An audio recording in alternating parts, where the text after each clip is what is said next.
अनगिनत गैलेक्सीज और अरबों खरबों ग्रहों से बना हमारा अनंत ब्रह्मांड, जो कि सिर्फ एक बिग बैंग से शुरू हुआ था, फिर मैटर बनते हुए ग्रह बने और इसी कॉस्मिक केओस के बीच अर्थ जैसे एक छोटे और मामूली ग्रह पर जीवन उत्पन्न हो गया।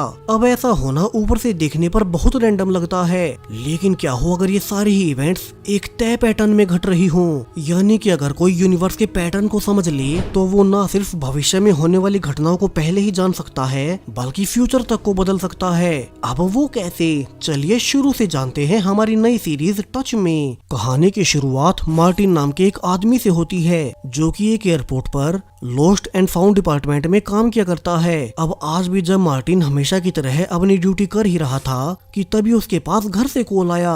कैसे उसका बेटा फिर से घर से निकलकर पास वाले फोन टावर पर चढ़ गया है। अब मार्टिन जल्दी से वहीं पहुंचकर देखता है कैसे उसका बेटा जेक ऊपर टावर के किनारे पर बैठकर अपनी डायरी में लगातार कोई नंबर्स लिखे जा रहा था। सो वो जल्दी से अपने बेटे को यकीन दिलाता है कि वो डरे ना, वरना तो वो नीचे गिर जाएगा। दरअसल छोटा जेक बचपन से ही ऑटिस्टिक होने के साथ साथ हर किसी से काफी वियर्ड बिहेव करता रहा है। इसके अलावा उसे अजीबोगरीब कारणों से नंबर्स को लेकर एक अलग ही फैसिनेशन है। सो अब मार्टिन ने जब किसी तरह से उसे सेफली नीचे उतार लिया तो उसे एक गार्ड गुस्से में कहता है कि पिछले 1 महीने में जेक आज तीसरी बार उनके टावर पर चढ़ा है और अगर उसे कुछ भी हो गया तो सब कुछ उनके जिम्मे आएगा। इसलिए ही वे आज चाइल्ड केयर को रिपोर्ट कर रहे हैं कि मार्टिन अपने बेटे को नहीं संभाल पा रहा। मार्टिन अब परेशान होकर अपने बेटे जेक को वापस घर ले जाने लगता है, लेकिन इस बार भी जब वे गैस स्टेशन पर ही थे तो जेक नीचे उतर गया। मार्टिन अब जल्दी से उसे देखने उसके पीछे भी जाता है, जहाँ की जेक यहाँ एक स्कूल बस के पीछे खड़े होकर उसके नंबर 318 को अपनी डायरी में नोट कर रहा था। अब थोड़ी देर बाद मार्टिन जेक के लिए सोडा लेकर पास के स्टोर में जाते हैं तो यहाँ भी जेक एक अनजान आदमी को देखने लगा, जो कि अभी अपने लिए लॉटरी टिकट्स खरीद रहा था। तो जेक अब अजीब कारणों से उस आदमी की लॉटरी टिकट को उठाकर अपनी गाड़ी में आकर खुद को लॉक कर लेता है।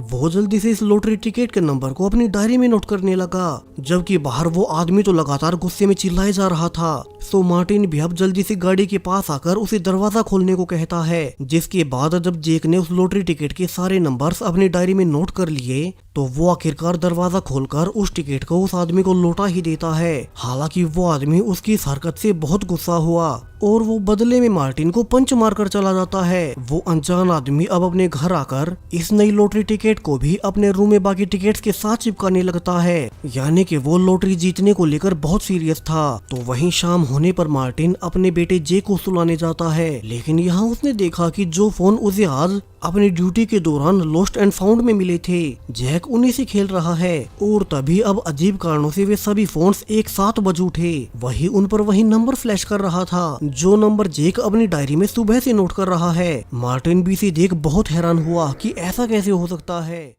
अब सुबह होने पर मार्टिन के घर एक क्लिया नाम की औरत आती है और उसने रिवील किया कि चूंकि उनके पास की सेलफोन टावर से रिपोर्ट आई थी कि मार्टिन अपने बेटे का ध्यान नहीं रख रहा, तो वो गवर्नमेंट चाइल्ड सर्विसेज डिपार्टमेंट से आई है ताकि छानबीन करके ये जान सके कि मार्टिन अपने बेटे को संभाल भी सकता है या नहीं, वरना तो सरकार मार्टिन से उसके बेटे की कस्टडी छीन लेगी और फिर जेक को गवर्नमेंट फैसिलिटी में रहना होगा। अब मार्टिन क्लिया को सब बताने लगता है कैसे आज से कई साल पहले जब जेक बहुत छोटा था तब उसकी पत्नी की एक एक्सीडेंट में मौत हो गई। तब से ही वो अपने बेटे को अकेले पाल रहा है। उसने जानबूझकर पास के ही एयरपोर्ट पर जॉब ली ताकि वो अपने घर के करीब रह सके और साथ के साथ अपने बेटे को संभाल सके। अब मार्टिन क्लिया को जैक के बारे में बताता है कि वो ऑटिस्टिक है, यानी कि उसे बाहर पब्लिक में बिहेव करना नहीं आता। दरअसल जेक कभी किसी से बात नहीं करता, वो अजीब कारणों से हमेशा अपनी डायरी में कुछ नंबर्स लिखता रहता है, जिन्हें कि आज तक भी मार्टिन कभी समझ नहीं पाया। सो अब मार्टिन क्लिया से रिक्वेस्ट करता है कि वो अपने चाइल्ड डिपार्टमेंट में ये रिपोर्ट भेजे कि वो अपने बेटे को अच्छे से पाल रहा है, वरना तो वे उसके बेटे की कस्टडी उसे छीन लेंगे। और उसकी पत्नी के मरने के बाद वो अपने बेटे को नहीं खोना चाहता। मार्टिन ने यहाँ प्रॉमिस भी किया कि आज के बाद उसका बेटा कभी भी उस सेलफोन टावर के ऊपर नहीं चढ़ेगा। तभी क्लिया से बातें करते हुए मार्टिन जब आज का न्यूज़पेपर पढ़ ही रहा था कि तभी उसे कल वाली लॉटरी के रिजल्ट्स दिखाई दिए और मार्टिन हैरानी में भागकर जैक के कमरे में जाता है। उसने नोटिस किया कि जो लॉटरी नंबर्स आज न्यूज़पेपर्स में निकले हैं उन्हें तो जैक ने ऑलरेडी अपनी डायरी में कल ही नोट कर लिया था। मार्टिन अब घर आई क्लिया को भी ये सब कुछ समझाने की कोशिश करता है कि इसे सेम इसी नंबर से कल इन सारे सेल फोन्स पर कॉल भी आई थी, जैसा कि होना पॉसिबल ही नहीं है। और आज सेम यही नंबर्स लॉटरी में निकल आए। तो वहीं कल जिस अनजान आदमी की लॉटरी टिकट्स जेक शॉप से लेकर भागा था, अब वो भी न्यूज में देखता है कि सेम वही लॉटरी टिकट सबसे बड़ा प्राइस जीत चुकी है, यानी कि अब वो करोड़पति बन गया। तो वहीं दूसरी ओर मार्टिन को भी अब तक एहसास हो गया कि जो उसका बेटा आज तक अपनी डायरी में नंबर्स लिखते आ रहा था वे रैंडम नहीं थे। अब उसे कल का लिखा हुआ एक और नंबर दिखाई दिया और ये वही स्कूल वाली बस का नंबर 318 था। हालांकि अब क्लिया ने कहा कि वो एक छोटे से बच्चे को सीरियस न ले। लॉटरी टिकट्स के नंबर का उसका पहले ही गैस कर लेना महज एक कोइंसिडेंस हो सकता है, जैसे कि अब इस 318 नंबर का क्या मतलब होगा। सो अब क्लियर ने कहा कि कल की रिपोर्टिंग के बाद जेक को आने वाले 2 हफ्तों तक गवर्नमेंट फैसिलिटी में रहना होगा और वहाँ ऑफिसर्स 2 हफ्तों के बाद डिसाइड करेंगे कि वे जेक को मार्टिन को वापस सौंपे या नहीं। मार्टिन अब अपने बेटे जेक को अकेले में समझाता भी है कि वो खुद को अकेला महसूस न करे, सिर्फ 2 ही हफ्तों की बात है और फिर वो उसे वापस घर ले आएगा। जिसके बाद मार्टिन अपनी जॉब पर एयरपोर्ट पर आ गया। यहाँ वो अपने बेटे की नंबर और फोन टावर से जुड़ी ऑब्सेशन को लेकर ऑनलाइन रिसर्च करने लगता है। और अजीब बात कि इस पूरी ही सिचुएशन को एक प्रोफेसर आर्थर ने पहले से डिस्क्राइब कर रखा था। उसने इसकी ऑनलाइन एड भी डाल रखी थी कि जो बच्चे नंबर्स और सेल फोन्स के ज्यादा करीब रहते हैं तो वे उससे संपर्क करें। मार्टिन अब उस आदमी के घर का एड्रेस निकालता है और सरप्राइजिंगली इस एड्रेस में वही नंबर 318 आ रहा था। सो मार्टिन अब जल्दी से उसी एड्रेस पर जा पहुंचा और उसके बेल रिंग करने पर वही इंटरनेट वाला बूढ़ा आदमी आर्थर दरवाजा खोलता है। अब मार्टिन उसे सब बताने लगा कैसे उसका बेटा जेक ऑटिस्टिक तो है लेकिन साथ में वो अपनी डायरी में लगातार नंबर्स लिखते रहता है। सो उसे इस बारे में ऑनलाइन रिसर्च करने पर उनका एड्रेस मिला था। हालांकि अब मार्टिन को लगा कि इस बूढ़े आदमी के सामने वो अपने बेटे के बारे में बताकर गलत तो नहीं कर रहा, तो वो वापस जाने लगता है। लेकिन तभी पीछे से प्रोफेसर आर्थर ने कहा कि क्या उसका बेटा बार बार सेल फोन्स के टावर पर चढ़ता रहता है। और यहाँ से मार्टिन को सब समझ आ गया कैसे इस आदमी को उसके बेटे की सिचुएशन के बारे में अच्छा खासा अंदाजा है। सो अब प्रोफेसर आर्थर ने मार्टिन को अपने घर में बुलाकर सब समझाना शुरू किया कैसे वो खुद एक जाने माने यूनिवर्सिटी में फिजिक्स प्रोफेसर रहा है और उसके पास यूनिवर्स को लेकर एक अलग थ्योरी है, कैसे हमारा पूरा ही यूनिवर्स मैथमेटिकल कोड्स और सीक्वेंसेस पर बना है। ये अद्भुत कारणों से मैथ के अलग अलग नियमों का पालन करता है,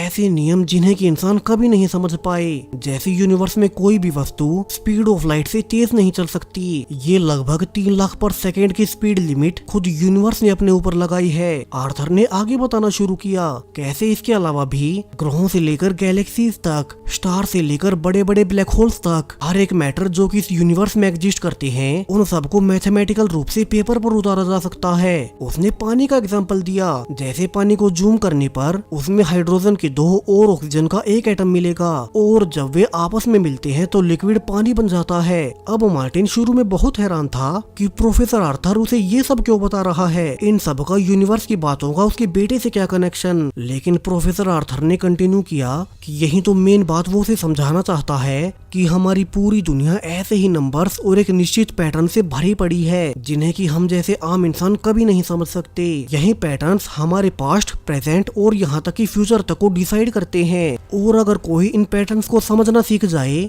तो वो बहुत आसानी से ये तक जान सकता है कि किस किस के साथ आगे फ्यूचर में क्या होगा।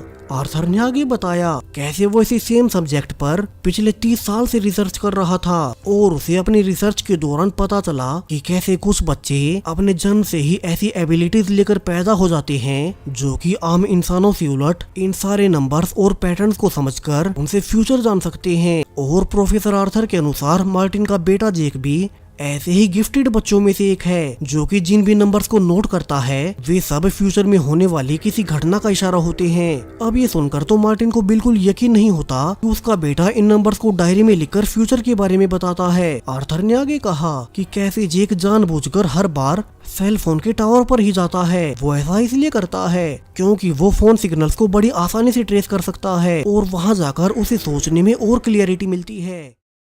तो वहीं दूसरी ओर जेक तो इस वक्त क्लिया के साथ था और तभी वो पॉपकॉर्न्स का इस्तेमाल कर एक नंबर लिखने लगता है। अब क्लिया ने ध्यान दिया कैसे ये नंबर तो उसकी माँ का ही सेलफोन नंबर है और तभी उसके पास उसी सेम नंबर से कॉल भी आ गया। हालांकि अजीब बात, उसके फोन उठाने के बावजूद दूसरी ओर से कोई आवाज नहीं आती। वहीं मार्टिन भी अब जेक की डायरी से देखकर बाकी लिखे नंबर्स को चेक करने लगता है और उसे पता चला कैसे ये नंबर्स तो उनके पास वाली ट्रेन स्टेशन के पब्लिक फोन बूथ का नंबर है। तभी उसके पास क्लिया ने आकर बताया कैसे जो पहले जेक ने उसे नंबर 318 लिखा था वो आज की डेट यानी कि 18 मार्च है और इसका ये भी मतलब है कि आज 3:18 पर जरूर कुछ खास होने वाला है। अब मार्टिन क्लिया को प्रोफेसर आर्थर की थ्योरी के बारे में बताता है, कैसे उन्होंने बताया था कि जेक उन्हें फ्यूचर के बारे में नंबर्स के जरिए बता रहा है, यानी कि आज के नंबर्स के हिसाब से उनके पास वाले ट्रेन स्टेशन पर कुछ ही देर में 3:18 पर कोई इवेंट होने वाली है। दोनों अब जल्दी से भागकर वहीं जाते हैं जहां अब उन्हें उस टेलीफोन बूथ को ढूंढना था जिसके बारे में जैक की डायरी में लिखा था। और दोनों के अलग अलग दिशाओं में जाने पर थोड़ी ही देर में मार्टिन ने उसे ढूंढ ही लिया। उसने देखा कि यहाँ तो एक आदमी ऑलरेडी फोन पर लगा हुआ है, तो मार्टिन उसे जल्दी से फोन से दूर होने को कहने लगा क्योंकि 3:18 होने में बस 1 ही मिनट बचा था। और अब जैसे ही वो समय पूरा हो गया तो उस आदमी के पलटते ही मार्टिन ने नोटिस किया कि ये तो सेम वही आदमी है जिसके लॉटरी टिकट को 2 दिन पहले जैक ने उठा लिया था। सो मार्टिन अब गुस्से में उसे पंच करता है क्योंकि तब वो उसे मारकर भाग गया था। हालांकि फिर पुलिस ने उन्हें अलग कर दिया और मार्टिन को घर आने के बाद भी समझ नहीं आता कि आज 3:18 पर दोबारा सेम उसी आदमी से मिलना, इसमें जे क्या कहना चाह रहा होगा। इसमें तो कुछ भी स्पेशल नहीं था। और तभी उसे टीवी में न्यूज दिखाई दी कि कैसे एक रिटायर्ड फायर फाइटर ने एक जलती हुई स्कूल बस से बच्चों को सही समय पर निकालकर उन सब की जान बचा ली। और ये बचाने वाला कोई और नहीं बल्कि सेम वही आदमी है जिससे कि आज 3:18 पर मार्टिन की लड़ाई हुई थी। वो आदमी टीवी पर बता भी रहा था कैसे वो तो आज ट्रेन लेकर जाने वाला था, लेकिन फिर उसकी ट्रेन स्टेशन पर एक आदमी से लड़ाई हो गई और पुलिस ने उन दोनों को ट्रेन स्टेशन से बाहर निकाल दिया। इसलिए ही जब वो बाहर बस लेने आया तभी उसे जलती हुई बस दिखाई दी और उसने बच्चों को निकाल लिया। अब मार्टिन ये खबर देकर सब समझ गया, यानी कि जेक ने जानबूझकर उसे ट्रेन स्टेशन पर भेजा था ताकि वो उस आदमी से टकराए और उस आदमी की ट्रेन निकलने से उसे बाहर जाना पड़े और फिर वो वहाँ बच्चों को बचा ले। मार्टिन ने ये भी नोटिस किया कि ये स्कूल बस वहीं 318 नंबर वाली बस थी जिसका कि जेक ने 2 दिन पहले नंबर नोट कर लिया था। मार्टिन अब सारी सच्चाई जानने के बाद अपने बेटे जेक से मिलने उसकी फैसिलिटी में गया। यहाँ से क्लियर दिखाई देती है और मार्टिन उसे भी अब सब समझाने लगा कैसे जेक ने पहले से ही जान लिया था कि आज के दिन वो बच्चों की 318 नंबर स्कूल बस एक एक्सीडेंट में पड़ने वाली है। इसलिए उसने उसी दिन उस आदमी से जो कि पास्ट में एक फायर फाइटर रह चुका है उसने उससे कनेक्शन जोड़ा ताकि इवेंट्स को बदलते हुए वो आदमी आज एक्सीडेंट वाली जगह पर मौजूद हो और फिर वो जलती हुई बस से सारे बच्चों को बचा ले। यहाँ अब तक क्लिया भी समझ चुकी थी कि सच में ही जेक फ्यूचर को देख और उसे बदल तक सकता है, लेकिन तभी दोनों ने ध्यान दिया कि अब जेक यहाँ आसपास कहीं नहीं था। अब मार्टिन जानता था कि वो तो फिर से भागकर उसी टावर पर गया होगा और ऐसा था भी। मार्टिन और क्लिया अब दोनों ही जल्दी से भागकर सेलफोन टावर पर जाकर जेक को वहीं किनारे पर बैठा हुआ देखते हैं। मार्टिन अब जेक से माफी मांगते हुए कहता भी है कि वो आज से पहले उसे कभी नहीं समझ सका। जेक तो हमेशा से ही उसे नंबर्स लिख कर दिया करता, मगर मार्टिन ने उन पर कभी ध्यान नहीं दिया। जेक पहले भी लोगों की मदद करना चाहता होगा और ऐसी घटनाओं को टालना चाहता होगा जो कि बहुत बुरी हो, लेकिन अब मार्टिन सब समझ चुका है और उसने जेक से प्रॉमिस भी किया कि वो आगे से उसे और उसके लिखे नंबर्स को फिर कभी इग्नोर नहीं करेगा। तभी जेक अब मार्टिन का फोन लेकर उसमें एक नंबर डायल करता है। तो मार्टिन ने जल्दी से उसी नंबर पर कॉल किया और जब दूसरी ओर से एक आदमी ने कॉल उठाया तो मार्टिन ने कहा कि वो उसे नहीं जानता होगा, मगर उसके ऊपर जल्दी कोई बड़ी मुसीबत आने वाली है, लेकिन वो डरे ना। अब अगली सुबह जब क्लिया फिर से जेक को गवर्नमेंट फैसिलिटी में ले जाने के लिए आई तो मार्टिन कहता है कि अभी तो वो अपने बेटे को समझना शुरू किया है, वो अभी कल रात वाले नंबर के बारे में जानकारी निकाल रहा है, सो क्लिया अभी उसे लेकर न जाए। हालांकि क्लिया ने समझाया कि वो उसकी सारी बातें समझती हैं, मगर वो कैसे भी करके सरकारी ऑर्डर्स को नहीं टाल सकती। जैक अब जाने से पहले वही नंबर एक बार फिर से मार्टिन के हाथ पर लिख देता है ताकि वो उसका पता निकालकर उसकी मदद कर सके। सो मार्टिन अब जल्दी से अपने ऑफिस में जाकर उसी नंबर का रिकॉर्ड निकालने लगा और उसे पता चला कि यह एड्रेस तो एक पुराने आर्टिफैक्ट की शॉप का एड्रेस है जो कि यहाँ से ज्यादा दूर नहीं। हालांकि तभी मार्टिन के बॉस ने उसे काम दे दिया कि वो एक डॉग को उसकी मालकिन के एड्रेस पर पहुंचा दे। लेकिन जब वो उस डॉग के साथ जा ही रहा था कि रास्ते में एक फ्लाइट अटेंडेंट ने बताया ये डॉग असल में उसी का था, सो वो अपने डॉग को यहाँ से खुद ले जाएगी। दोनों बातें कर ही रहे थे कि तभी वो डॉग अपने बॉक्स से निकलकर दूर भागने लगता है और वो अटेंडेंट उसे पकड़ने के लिए उसके पीछे भागने लगी। तो वहीं जैक, जो कि अभी क्लिया के साथ था, उसे फिर से नंबर्स दिखने लगे और वो एक नया नंबर 5296 को लगातार बार बार लिखने लगता है। अब क्लिया समझ गई कि जैक से पूछने के बावजूद वो इसके बारे में कुछ नहीं बताने वाला और फिर जैक यहाँ से अपने पिता के पास जाने लगा। तो वहीं दूसरी ओर मार्टिन भी अब तक उस कल रात वाले आदमी का एड्रेस निकालकर उसकी शॉप पर पहुंच जाता है। दरअसल इस शॉप का ओनर एक आर्नी नाम का बूढ़ा आदमी था। तो मार्टिन ने उससे कहा कि जल्दी उनके साथ कुछ बुरा हो सकता है, इसलिए ही वो उससे मिलने आया। अब आर्नी ने पूछा कि उसके साथ क्या होगा और मार्टिन को इसके बारे में कैसे पता चला। हालांकि अब मार्टिन को तो खुद कुछ भी नहीं पता था और वो अपने बेटे की फ्यूचर देखने के बारे में उसे समझाएगा कैसे। तो मार्टिन ने कहा कि अभी उसे भी कुछ नहीं पता, लेकिन उन्हें अब से एक साथ रहना चाहिए। अब ये सुनकर तो आर्नी को भी लगा कि शायद से मार्टिन पागल हो चुका है और वो उसे अपनी शॉप से निकालने लगा। लेकिन तभी एक मास्क पहनकर लुटेरा आर्नी की शॉप में घुस आता है।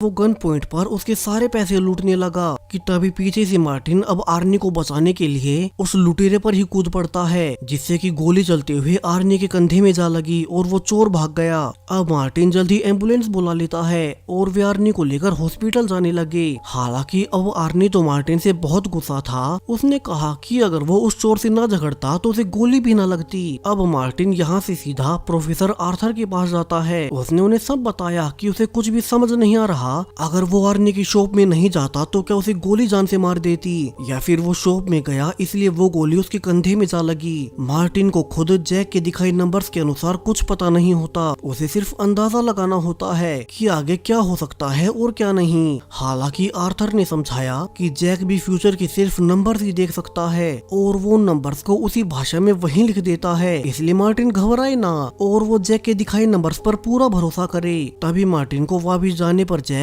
एक बस में बैठते हुए नजर आता है। तो मार्टिन भी भागकर उसी बस में चढ़ गया। तभी मार्टिन को याद आया कि प्रोफेसर आर्थर ने उसे कहा था कि वो जैक पर पूरा भरोसा करे, इसलिए अब वो जैक के साथ उसी बस में बैठकर आगे जाने लगता है। जैक खुद थोड़ी आगे जाकर बस से उतर गया और मार्टिन ने रियलाइज किया कि जैक तो चलते हुए उसे उसी आर्नी की शॉप के बाहर ले आया है, यानी कि जो उसे पहले लगा था कि उस लुटेरे से आर्नी को बचाने के लिए जैक ने उसे पहले शॉप में भेजा होगा। तो वो तो सिर्फ आधा ही काम हुआ था, अभी भी कुछ ऐसा बचा हुआ है जो कि जैक के अनुसार मार्टिन को पूरा करना चाहिए। दोनों अभी शॉप के ऊपर ही मौजूद आर्नी के अपार्टमेंट में जाते हैं। अब चूंकि आर्नी खुद तो हॉस्पिटल में एडमिट था तो उसका अपार्टमेंट खुला होने से वे अंदर घुस गए और जांच पड़ताल करने लगे कि आर्नी है कौन और उस पर आगे क्या मुसीबत आने वाली होगी। इसी बीच मार्टिन को एक लेटर मिलता है जिसे कि आर्नी ने अपनी बेटी को लिखा था। तभी जल्दी यहाँ अपार्टमेंट का लैंडलॉर्ड भी आ गया और वो बताता है कि आर्नी को कुछ महीनों पहले कैंसर डिटेक्ट हुआ था। फिर उसने ये लेटर और अपने बहुत सारे पैसे अपनी बेटी के लिए छोड़ दिए ताकि उसके मरने की खबर उसकी बेटी को उसके मरने के बाद ही पता चले, वरना तो वो बहुत परेशान होगी। सो मार्टिन अब जैक के साथ जल्दी से उसी आर्नी वाले हॉस्पिटल में जाता है ताकि कहीं वो खुद को नुकसान न पहुंचा ले। और हॉस्पिटल में पहुंचने के बाद वे सीधे रूम नंबर 5296 में जाते हैं, जो कि जैक आज सुबह से ही अपनी डायरी में लिख रहा था। लेकिन आर्नी जिसे कि यहाँ रखा गया था अब वो तो यहाँ मौजूद ही नहीं है। तभी जैक ने खिड़की से बाहर देखा कैसे आर्नी तो हॉस्पिटल के कपड़ों में ही बाहर भाग चुका है। तो मार्टिन अब जैक को लेकर जल्दी से उसी के पीछे गया, कहीं वो ब्रिज से नीचे कूदकर अपनी जान न दे दे। और अब जब आर्नी बिल्कुल ब्रिज के किनारे पर खड़े होकर नीचे कूदने ही वाला था कि मार्टिन उसे रोकने लगा।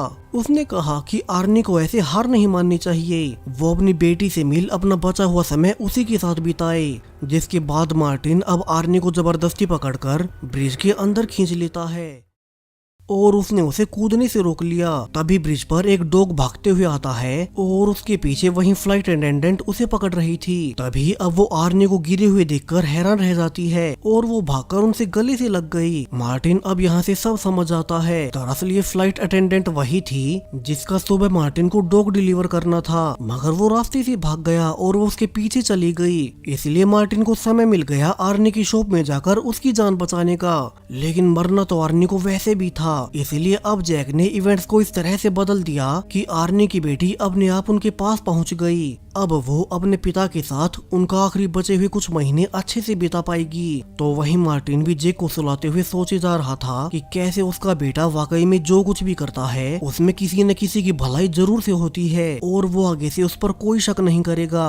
मार्टिन अब अगली ही सुबह जैक और क्लिया के साथ ब्रेकफास्ट करने गया। वहीं अब तक क्लिया की भी मार्टिन से अच्छी खासी दोस्ती हो चुकी थी। दोनों मन ही मन एक दूसरे को पसंद भी करने लगे। वहीं एक अरसे के बाद जैक को भी अपना पिता और क्लिया के साथ होने से वो फाइनली उनसे कम्युनिकेट करने लगता है, यानी कि अब उसे भी अच्छा लगने लगा। लेकिन इसी बीच जब वे बातें कर ही रहे थे कि जैक के हाथों कुछ सामान नीचे गिर गया और जब मार्टिन सब कुछ संभाल ही रहा था कि तभी जैक अपने हाथ से शीशे पर एक पैटर्न बना देता है। सेम यही पैटर्न उस टेबल के नीचे भी बने हुए थे और मार्टिन समझ गया कि जैक ये पैटर्न बनाकर उसे कुछ हिंट देना चाह रहा है। तो वो अब जल्दी से प्रोफेसर आर्थर के पास जाकर उन्हें यही पैटर्न दिखाते हुए बताता है कि अब तो उसे भी ये पहेलियां सुलझाने में मजा आने लगा है। शुरू में हर बार उसे ऐसा ही लगता कि उन नंबर्स और पैटर्न्स का कोई मतलब नहीं होगा, मगर हर बार जब सब कुछ क्लियर होता है तो हर बार उसे एक नया सरप्राइज मिलता है। अब थोड़ी देर बाद जब मार्टिन जैक के लिए पास के स्टोर से जैक के लिए ऑरेंजेस लेकर आ ही रहा था कि तभी उसका बैग फटने से वे बाहर गिर गए और जब मार्टिन उन्हें उठाने लगा तभी पीछे से एक चोर उसके बैग से उसका लैपटॉप लेकर भागने लगता है। मार्टिन जल्दी से उसका पीछा करने लगा क्योंकि उसके लैपटॉप में उसके काम का सारा इम्पोर्टेंट डेटा था। वो अब उस चोर का पीछा करते हुए एक बस में चढ़ गया और वो चोर चालाकी दिखाते हुए अब गेट बंद होने से पहले ही नीचे उतर जाता है, यानी कि अब ना चाहते हुए भी मार्टिन को इस बस से उतरने के लिए अगले स्टेशन तक जाना होगा। और जब मार्टिन बस की सीट पर बैठा ही था कि उसने रियलाइज किया कैसे उसके साइड में बैठी हुई एक लड़की के बैग पर सेम वही पैटर्न बना हुआ है जो कि आज सुबह उसे जैक ने बनाकर दिखाया था। मार्टिन सब समझ गया कि पहले उसका चोर का पीछा करना और फिर इस बस में आकर फंस जाना सब कुछ डेस्टिनी का हिस्सा है और इस औरत के बैग पर ये निशान होने का मतलब है कि उसके साथ जरूर से कुछ होने वाला है। और तभी मार्टिन को उस औरत के हाथ में गन दिख गई तो वो उसे धीरे से पूछने लगता है कि वो किसे मारने वाली है। अब उस औरत ने पकड़े जाने के डर से पहले ही बता दिया कि वो सामने बैठे एक आदमी को मार देगी क्योंकि उस आदमी ने पहले उसके पिता और भाई को मार दिया था, इसीलिए अब वो उसे मारकर अपना बदला पूरा कर लेगी।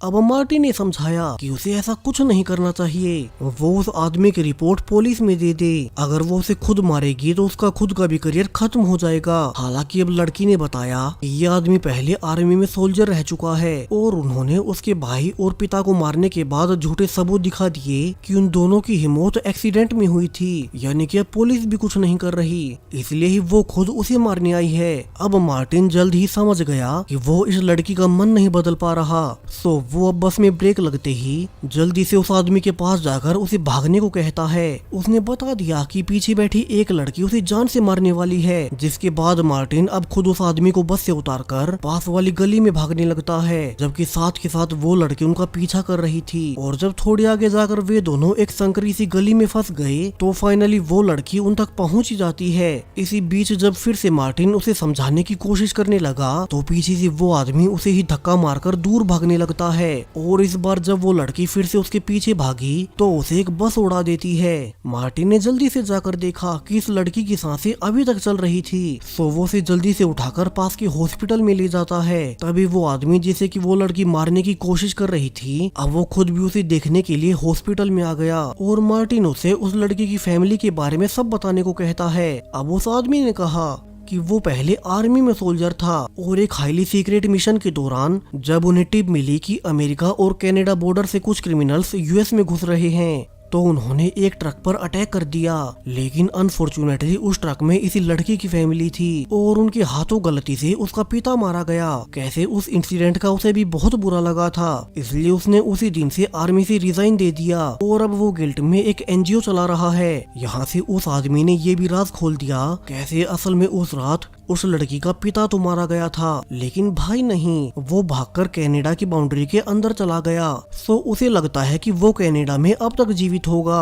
अब ये सुनते हैं कि उस लड़की का भाई अभी तक जीवित है तो मार्टिन जल्दी से उसे यही बताने भागता है। इसी बीच जब वो नर्स से पूछ भी रहा था कि क्या उस लड़की को होश आ गया, तो तभी उसे पीछे कनाडा के एक हॉस्पिटल से आई एक पेशेंट के लिए बोन मैरो डोनर की रिक्वेस्ट दिखाई दी। मार्टिन ने उसमें एड्रेस देखा कि ये एड्रेस तो उस आदमी की बताई उस रात की घटना के बहुत करीब का है। वो समझ गया कि ये तो उसका भाई हो सकता है। मार्टिन अब जल्दी से भागकर उस लड़की के पास जाकर उसे अच्छी खबर देता है कि कैसे उसका भाई मरा नहीं बल्कि अभी तक जिंदा है। वहीं अभी अभी उसे इतना भी पता लग गया कि उसके भाई का कनाडा के किसी हॉस्पिटल में बोन मैरो ट्रांसप्लांट होने वाला है। मार्टिन ने कहा कि अब वो लड़की आगे से कोई गलती ना करे। किस्मत ने उसे उसके भाई से फिर से मिलवा दिया और ये सुनकर तो वो लड़की भी बहुत खुश होती है। उसे रिलीफ भी महसूस हुआ कि अगर वो उस बस में उस सोल्जर को जान से मार देती तो फिर उसे उसके भाई के बारे में कभी पता नहीं चलता। जल्द ही उस लड़की का डीएनए उस बोन मैरो वाले रिक्वेस्ट के पेशेंट के साथ मैच भी हो गया,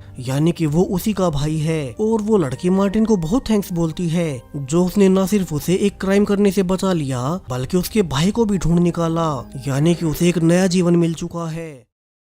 मार्टिन भी खुश था कि उसके बेटे की वजह से उसने 3 लोगों की लाइफ बचा ली। तो वहीं दूसरी ओर क्लिया को खबर मिली कि कैसे उसकी मां को हॉस्पिटल में एडमिट किया गया है। तो क्लिया के पहुंचने पर नर्स ने उसे बताया कि कैसे आज उसकी मां एक स्टोर से सामान चुरा कर भाग रही थी, तभी उसे पुलिस ने पकड़ लिया और यहाँ हॉस्पिटल ले आए। अब ये देखकर क्लिया को याद आता है कि कैसे जैक ने 2 दिन पहले ही उसकी माँ का सेल नंबर बता दिया था, जिसे कि वो भूल ही गई, यानी कि उसकी माँ के साथ भी कोई बड़ा हादसा होने वाला है और उसे अपनी माँ के लिए मार्टिन की मदद लेनी होगी। अब क्लिया नर्स को बता देती है कि असल में उसकी माँ को एक ऐसी बीमारी है जिसमें कि उन्हें कुछ याद नहीं रहता, इसीलिए शायद से वे पैसे देना भूल गई होंगी। तभी जब क्लिया अपनी माँ से मिलने गई तो वे ये कहकर कि उसका छोटा बेटा बाहर इंतजार कर रहा होगा, अब वो हॉस्पिटल से ही भाग जाती हैं। क्लिया डर गई कि उसकी माँ कहाँ गई होगी। तभी मार्टिन भी अपने काम से उसी वक्त हॉस्पिटल में आ गया, यानी कि वो फिर से सही वक्त पर सही जगह पर पहुँच गया। तभी दोनों ने न्यूज में खबर देखी कि कैसे एक कपल का 5 साल का बेटा एक बूढ़ी औरत के साथ भाग चुका है। अब ये खबर देखते ही क्लिया ने मार्टिन को अपनी माँ के बारे में बता दिया, कैसे वो भी एक बच्चे से मिलने का कहकर हॉस्पिटल से भाग गई थी। वैसे भी उन्हें उनकी बीमारी की वजह से कुछ याद नहीं रहता, तो कहीं ऐसा तो नहीं कि उन्होंने ही इस बच्चे को उठा लिया हो। तभी उन्हें प्रोफेसर आर्थर ने फोन करके बताया कि कैसे जैक ने उसे एक नया नंबर 975 दिया है और मार्टिन को तभी उसी नंबर के सेम एड्रेस का मैसेज भी आ गया। वे समझ गए कि फिर तो क्लिया की माँ वहीं गई होगी। दोनों जल्दी से भागकर वहीं जाकर देखते हैं कि आज तो यहाँ वर्कर्स उसी बिल्डिंग को ही गिराने वाले थे। तो अब वे उनसे 5 मिनट का टाइम लेकर जल्दी से बिल्डिंग के अंदर घुसकर क्लिया की माँ को ढूंढने गए और फाइनली उन्हें क्लिया की माँ मिल ही जाती है। क्लिया अब उनसे जल्दी से बच्चे के बारे में पूछने लगी जिसके मिसिंग होने के बारे में उन्होंने न्यूज में देखा था। अब कुछ देर बाद क्लिया द्वारा अपनी माँ को ये यकीन दिलाने के बाद कि वो उनका बेटा नहीं था, उसकी माँ ने बता ही दिया कि वो तो उसे पास के एक पार्क में छिपा कर आई है। मार्टिन अब क्लिया को ये कहकर कि वो अपनी माँ के साथ इस बिल्डिंग के पीछे से निकल जाए, वो खुद उस बच्चे को ढूंढने चला गया और फाइनली उसी पार्क में जाकर उसे वो बच्चा मिल भी जाता है, यानी कि जे की मदद से एक और केस सोल्व हो गया। वहीं बच्चे के अकेले मिलने से अब क्लिया की माँ पर भी कोई केस नहीं चलेगा। अब क्लिया अकेले में मार्टिन को थैंक्स बोलती है क्योंकि वो अकेली अपनी माँ को नहीं संभाल पा रही थी। वहीं मार्टिन तो वैसे भी अब तक उसे प्यार करने लगा है, तो दोनों ने फैसला कर लिया कि अब वे आपस में शादी कर लेंगे, यानी कि जैक को उसकी नई माँ मिल गई। और मार्टिन और क्लिया आज के बाद जैक के बताए नंबर्स और पैटर्न्स की मदद से ऐसे ही और लोगों की मदद किया करेंगे। और इसी हैप्पी एंडिंग के साथ ये पूरी ही सीरीज यहीं पर खत्म हो जाती है। तो आपको क्या लगता है, नंबर्स और पैटर्न्स को समझकर क्या कोई फ्यूचर को जान सकता है? और अगर ऐसी ही एबिलिटी आपको मिल जाती तो आप क्या करते? अपनी राय कमेंट्स में बताते जाएं। और वीडियो पूरा देखने के लिए आपने जो समय निकाला उसके लिए बहुत बहुत धन्यवाद।